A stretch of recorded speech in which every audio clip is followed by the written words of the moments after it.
So hello guys and welcome to my channel PGB creators में मैं केशव। और अब से मैं नहीं डालूंगा फ्री फायर की वीडियो, क्योंकि अब मैं डालूंगा क्रिएशन की वीडियो और क्रिएटर्स की वीडियो। सो गाइस ये वीडियो भी क्रिएटर्स के लिए ही है, अगर आप ड्रिल मशीन बनाना चाहते हो तो। सो गाइस अगर आपको ये चीज़ जानने की हम ड्रिल मशीन कैसे बनाए तो आपको देखनी पड़ेगी मेरी वीडियो बिल्कुल एंड तक, और वो भी बिना स्किप करे। तो आइए शुरू करते हैं हमारे बिल्कुल इंटरेस्टिंग और लेटेस्ट वीडियो के साथ।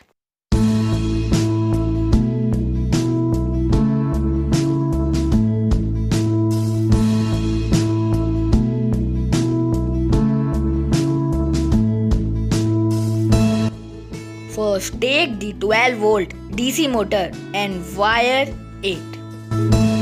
Then take a DC socket and wire it also from DC motor.